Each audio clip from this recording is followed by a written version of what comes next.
Mike Holt is the podcaster of the Mike Holt Show. So for my listeners, please make sure you take a look at all of his work.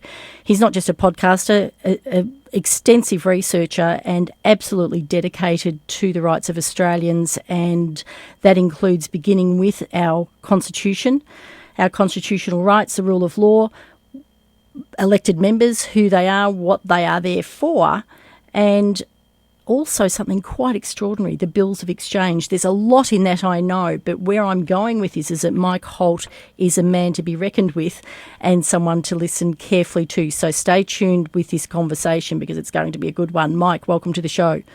Oh, thank you, Cheryl. How are you? I'm very well, thank you. Mike, honestly, sometimes I'm not quite sure where to begin when I look at your website and all of the links that you have on offer, but let's begin with Australia's Constitution. Tell us a little bit about what it is that we're looking at and whether or not we're looking at the correct document if we do choose to look at it and understand it. Okay, first of all, you've got to understand that the government no longer subscribes to the Constitution, doesn't recognise it. You can go to court and tell the judge, by the Constitution something happened, and the judge will just say we can't have that in our courtroom. So the government is no longer a valid government. But in 1901, when the Constitution was enacted, we expected to have a very different style of government, because when Queen Victoria sent the first Governor-General here, she sent him with a thing called the Letters Patent. And in that Letters Patent, she told him exactly what his duties were. And he was supposed to form a council of ministers who would report back to him. He was the Supreme Commander and the Supreme Leader of Australia under the Crown. And he was supposed to be there working under the Constitution. Now, that was all very well, and things got off to a good start. But 3 years later, when the next Governor-General came along, he just completely ignored everything. And since then, our Governor-Generals have been paid off by Parliament. They no longer work for the Crown. So that Governor-General who ignored what the request was, who was that? I can't honestly remember his name right now. That's okay. I think he was related to a very famous poet. Interesting. So for our listeners, the first thing that comes to mind for me is that would have likely been very easy to do given the distance between Britain or England and Australia at the time. So any changes to any laws or any discussions or even catching out what you've just said, changes without approval, really required that communication to go by sea, which took how long back then? About 3 months. So we've got a 6-month turnaround just for the transportation and the passing on of the messaging, let alone the conversations that had to happen at each end. Yes, and the Governor-General, he was responsible for setting everything up. And it just didn't happen. And instead, the political parties stepped in. They took control. They told the Governor-General what to do. They tell us what to do. And now we have a complete political party tyranny. So when you say a political party tyranny, my understanding is that there is no mention of political parties in the Constitution. So how did they evolve? Oh, there were political parties before the Constitution. And they didn't want to go away, which is what the first Governor-General was supposed to do. But look, I'll give you a personal example of how the Constitution has been ignored. A few years ago, I wrote an article about a court case going on in Melbourne. And I live in Queensland. Now, unbeknownst to me, there was a suppression order posted on the door of the courtroom in Victoria. And when I published the article, I was then charged with contravening a suppression order. Now, you've got to wonder about the mentality of these people. So, anyway, that was just before COVID. So, throughout COVID, I was hauled into video courts for a few years. Eventually, a couple of years ago, they summoned me to Victoria, and I said, no, under the Constitution, Section 80, I don't have to go down to Victoria. You have to try me in Queensland. Oh, no. We have the authority to do whatever we darn well like, basically. they sent the AFP, the Australian Federal Police, up to arrest me, and they put me in handcuffs, threw me into prison, and transported me down to Victoria, where they threw me into prison again for 6 days. Now, I got out on bail, and a few months later I was summoned back to court in Victoria, so I thought, I can't be bothered going through all that again. So I flew at my own expense to go down there and stand trial. I was convicted of publishing the article, which of course I did. That's not a crime. And, not for me, because I was in Queensland. I had no idea I was committing a crime. So they fined me $4,000, and that was funny because during that sentencing phase, the judge said to me, $10,000 fine, and I spoke up and I said, Your Honour, I'm a pensioner, I can't afford that. She said, well, how much have you got in the bank? I said, $2,000 maybe. She said, all right, $4,000 fine and 6 days time served, so I walked out of court and that was the end of it. But and I never bothered paying the fine. But this is the extent of the criminal corruption in this country. And I mean, you've only got to look at what's going on with Desi Freeman now. They're searching for him everywhere. They're totally incompetent. And I know Desi. I've spoken with him on the phone several times. And he's a good man. He's a Christian, a strong Christian.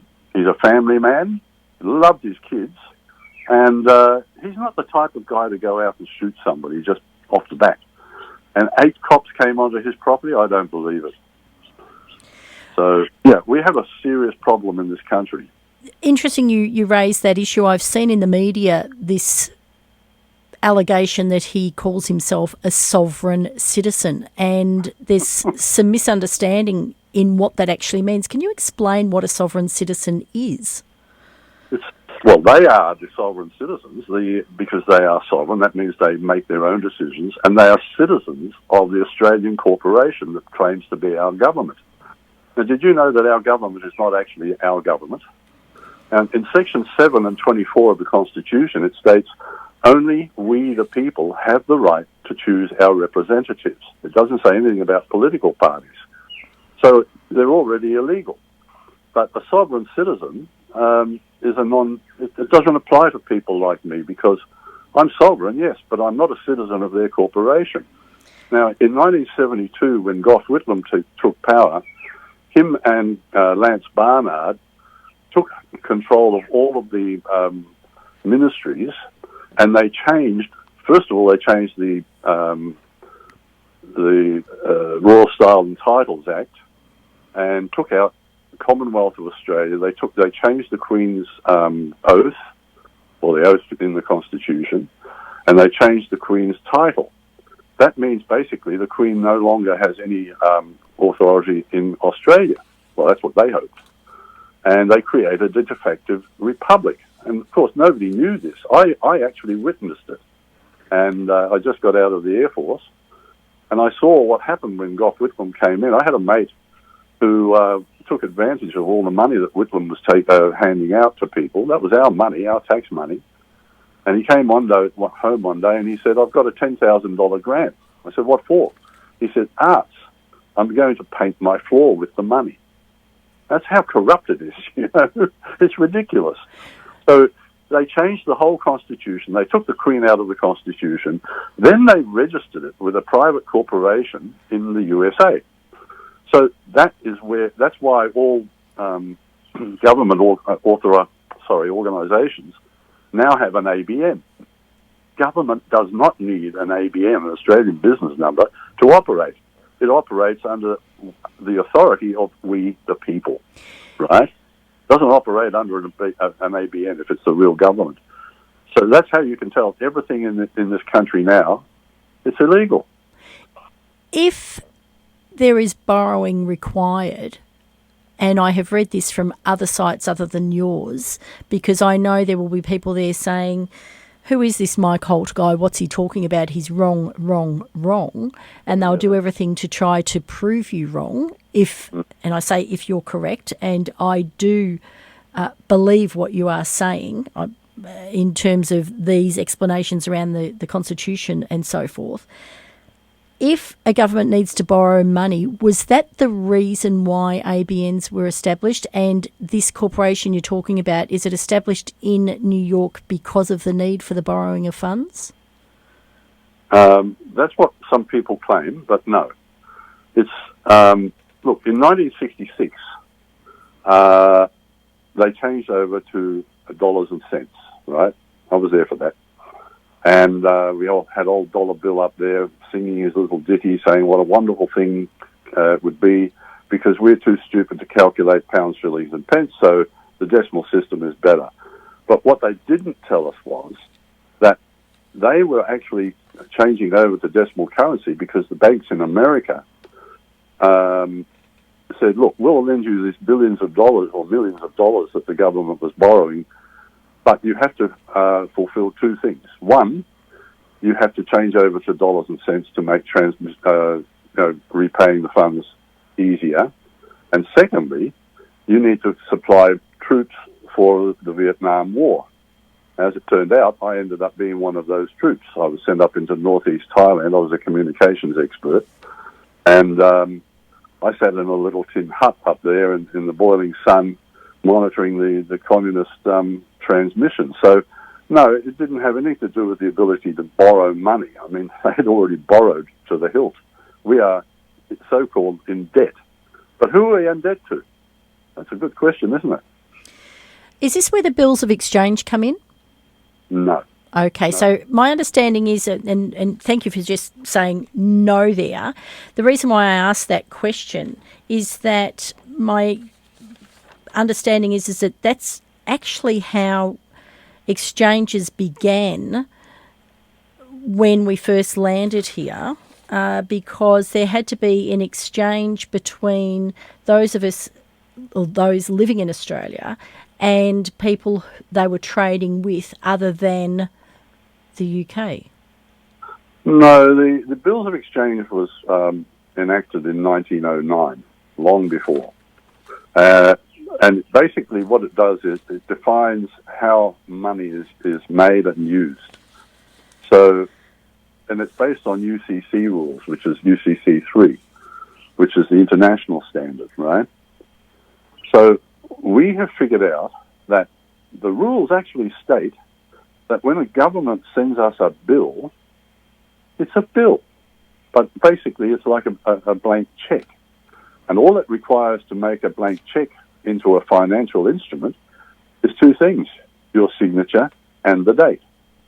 And so when the government sends us bills now, like fines, rates, electricity, water, all of that sort of thing, all I do is I just sign the bill, put my signature, proper signature, and underneath it without recourse, and a date. And I send that back to them, and it is settled. Because under sections 47 and 48 of the Bills of Exchange Act, once a bill has been accepted, that means that they have taken delivery of it, the debt is settled. That's it. And just to give you an example, I haven't paid for my electricity now for over 2 years. Haven't had to bother about it. Same with fines. Same with the DVA sent me a bill a couple of years ago for overpayment of my pension. So I just signed it. It was about $14,000. I just signed the bill and sent it back. A few weeks later, I get a phone call from this sweet little girl, and she said, well, what do I do with this? I said, that's the check for the amount that you sent me. Take it to your bosses, and they'll know what to do. And they do know what to do. So when they say, oh, we don't accept bills of exchange, they do. They have to. Because once it's in their hot little hands, the debt is settled. And it's that simple. So when you say a date, you said that you sign it and put a date. Right. What is that date? Well, that date is the day that you signed it. So it's not a forward date, it's the date that it's signed to say that you've settled the account.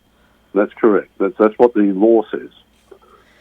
So you put today's date when you sign it, and that settles the account. Okay. Just to clarify what I asked earlier, and if you could clarify this for me, because again, this is what's being presented on other websites. The 1909 Act you're talking about with this Bill of Exchange, that's exactly what you're discussing there. my understanding is that there were bills of exchange previously used by the colonists because we didn't have a banking system at the time. And it wasn't until the banking system came in. That's what I was referring to with what was taking place for those that were first in Australia and trade. Is that right or not? To be honest with you, I can't answer that because I haven't really looked into it, and I don't like to answer things I don't know about. No. Fair enough. Well said. I do know that the Bills of Exchange Act came into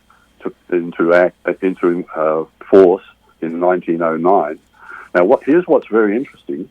In 1920, the governor of the Bank of England, Sir Otto Niemeyer, came over here, and he strong-armed the Labor government into handing over the whole Commonwealth Bank of Australia. Now, you've got to listen to the words there, Commonwealth.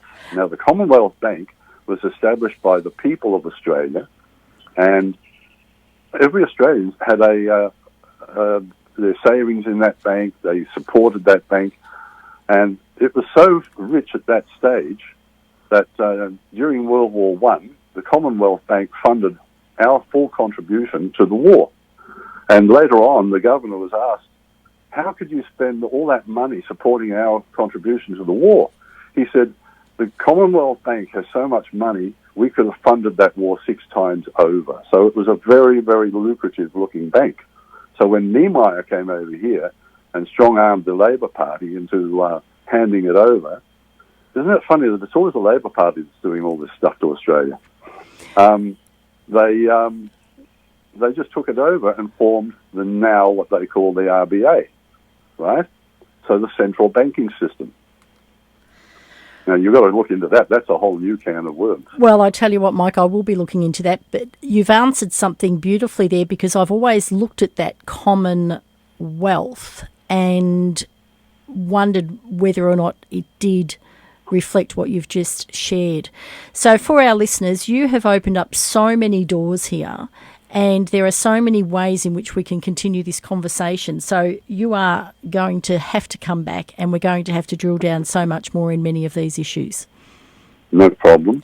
If the listeners would like to know more, I have another website called cirnow.com.au, cirnow.com.au, and I expose a lot of the crimes and treason that's been perpetrated against us. So I've done a lot of research onto that. Mike, I can't thank you enough. And for our listeners, once again, that's Mike Holt, podcaster, The Mike Holt Show, serious researcher, and his website, cirnow.com.au, is something to look at. And make sure you're courageous enough to share what you've read. Well done. Thanks, Mike, for being on the show. Look forward to having you back. Thank you very much. I look forward to it too. Thank you. You're on 88.9 Win FM, the Cheryl Lacey Show, and what an extraordinary conversation that was. I had a list of questions that I didn't get to. There is so much to learn from Mike's websites and his podcasts, but also when they start unfolding those answers, there are so many more questions that we're wanting to ask.